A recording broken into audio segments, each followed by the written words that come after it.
Planes carrying the mass body repatriation team and the mortal remains of 74 South African victims took off from an Air Force base in Lagos late Saturday night. The process brings to an end 2 long months of frustration as families waited for news of the return. They were killed in the Nigeria building collapse in September in what has been described as the worst disaster to strike a single group of nationals outside the country since 1994. It is now hoped that the return will give families some semblance of closure as they can finally give their loved ones a proper burial. Minister Jeff Radebe has spent the week in Nigeria holding talks with officials to expedite the process. Over the last 6 weeks, the focus has been on preparations to repatriate the deceased. The verification of the mortal remains has been the most difficult part. This was because of the gruesome nature of the accident, which made the identification process extremely difficult. This verification process resorted to the DNA test at the laboratory.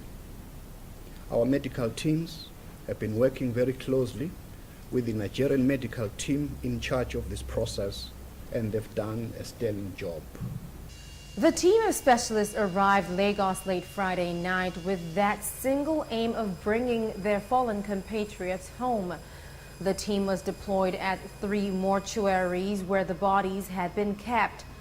Officials worked around the clock to prepare the bodies for the onward journey. Team members were drawn from the Army Health Wing, the police, and forensic pathology officers from the Department of Health.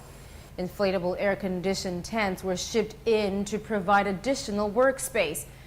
Radebe oversaw the final stage of the repatriation process and made the announcement. We still are very sad about the tragedy, but somehow relieved that the long wait for a number of families will finally end. We can confirm that later this evening we'll be repatriating 74 South Africans into South Africa. As we speak, the mortal remains of our compatriots are on their way to the airport.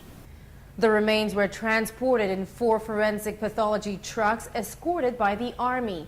The Nigerian government hosted a formal handover ceremony at the Sam Ethnan Air Force Base in Lagos. The trucks were then loaded onto the plane for the flight back to South Africa. And as the repatriation specialists arrived, so they left in the dead of the night to arrive South Africa Sunday morning. Aduria Chumba, Lagos.